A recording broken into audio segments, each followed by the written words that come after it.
ਆਹੋ ਦੇ ਆਂਦੀ ਤਕਾਫ ਨਾ ਮੈਂ ਕਿਹਾ ਸਾਡੇ ਲਈ ਯੱਬ ਪੜਾਈ ਖੜਾ ਹਰ 5 ਮਿੰਟ ਪਰਚੀ ਦੇ ਦੇਣਾ, ਹੁਣ ਮੈਨੂੰ ਕੱਪੜੇ ਦੇ ਦੇ, ਹੁਣ ਮੈਨੂੰ ਰੋਟੀ ਦੇ ਦੇ, ਹੁਣ ਮੈਨੂੰ ਇਦਾਂ ਕਰਦੇ, ਹੁਣ ਜਿਹੜਾ ਕਾਮ ਲੈ ਕੇ ਉਹਨੇ ਮੈਂ ਲੱਤਾਂ ਵੇਖੀ ਪਾਉਂਦੀ। ਇਹ ਕਿਹੜਾ ਤਰੀਕਾ ਤਕਾਫ ਬੰਦਾ ਸਵਾਬ ਵਾਸਤੇ ਬੰਦਾ, ਖਾਣ ਵਾਸਤੇ ਬੰਦਾ।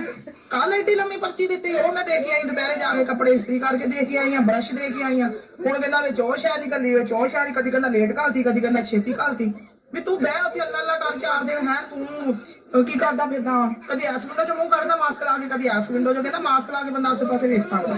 ਇਹਦਾ ਜਿਹੜਾ ਸੁਣਿਆ ਲੈ ਕੇ ਆਇਆ ਨਾ, ਉਹਨੂੰ ਮੈਂ ਪੁੱਛੂਗੀ, ਵੇਖੂਗਾ ਉਹਦਾ ਮੈਂ ਇਲਾਜ ਕਰਦੀ ਕਰਦੇ ਕੀ ਫਿਰਦੇ ਆ। ਕਹਿੰਦਾ ਜਿੱਦਾਂ ਮੈਨੂੰ ਉਠਾਇਆ 2 ਕਿਲੋ ਮਠਿਆਈ ਤੇ ਫੁੱਲਾਂ ਦੀ ਟੋਕਰੀ ਲਈ ਆਈ। ਮੈਂ ਕਿਹਾ ਤੈਨੂੰ ਮੈਂ ਹੁਣੇ ਠਾ ਲੈਂਦੀ ਆ ਕਿ ਤੂੰ ਆਉਣ ਵਾਲੀ ਗੱਲ ਕਰ। ਇਹਦੇ ਫੁੱਲ ਮਠਿਆਈ ਨਾ ਮੈਂ ਕਿਹਾ ਰਹਿ ਜਾਣ ਕਿਸੇ ਪਾਸੇ। ਹਾਂ, ਕਰਦਾ ਕੀ ਫਿਰਦਾ ਵਾ? ਤੁਹਾਨੂੰ ਦੇ ਕੇ ਉਹਨੀ ਫਿਰ ਦੁਪਹਿਰੇ ਚੱਕਰ ਲਾ ਕੇ ਆਉਣੀ, ਫਿਰ ਬੱਤਲ ਲੈ ਕੇ ਆਉਣੀ, ਫਿਰ ਦੇ ਕੇ ਆਉਣੀ। ਇਹਦੀਆਂ ਡਿਮਾਂਡਾਂ ਹੀ ਸੂਟ ਆਉਂਦੀਆਂ ਸਾਹਬ ਦੀਆਂ।